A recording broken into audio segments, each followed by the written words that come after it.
আমি এখন বর্তমানে দার্জিলিংয়ের বাস স্ট্যান্ডে আছি, তোমাদের দেখাই। এটা হচ্ছে তোমার দার্জিলিংয়ের বাস স্ট্যান্ড।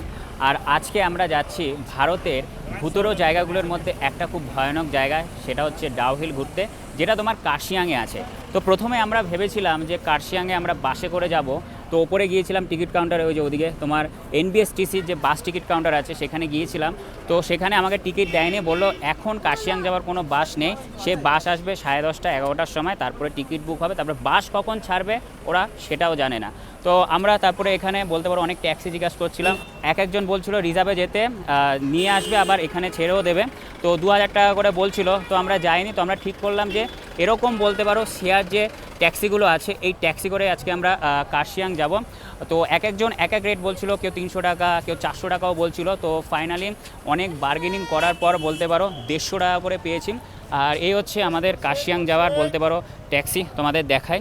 আর এখনও বলতে পারো 3 জন হলে তারপরে ছাড়বে। এই দেখো তোমাদের দেখাই, দেখো এই হচ্ছে ট্যাক্সি। আর আমি একেবারে বলতে পারো সামনের সিটে বসবো, তার কারণ আমাকে তো বাইরের ভিউ ক্যাপচার করতেই হবে। বহুদিন পর বলতে পারো এরকম ট্যাক্সিতে উঠলাম। এই দেখো হাতলটা, দেখো ঐতিহাসিক হাতল। এই হচ্ছে ট্যাক্সি, তোমাদের দেখাই।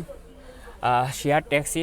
তো যতক্ষণ না ফুল লোক হবে ও ছাড়বে না। আর আমাকে বলছিল যে আপনি এক কাজ করুন, 2টো লোকের এক্সট্রা ভাড়া দিয়ে দেন। আমি বলছি কেন দেবো? বলে আপনারা তাড়াতাড়ি যাবেন, ভালোভাবে ঘুরতে পারবেন। আমি বলছি না না, আমার অত জলদি নেই, তুমি বরং 1 ঘন্টাও লাগো, কোনো সমস্যা নেই, তুমি লোক তোলো তারপরে ছাড়ো আরামসে।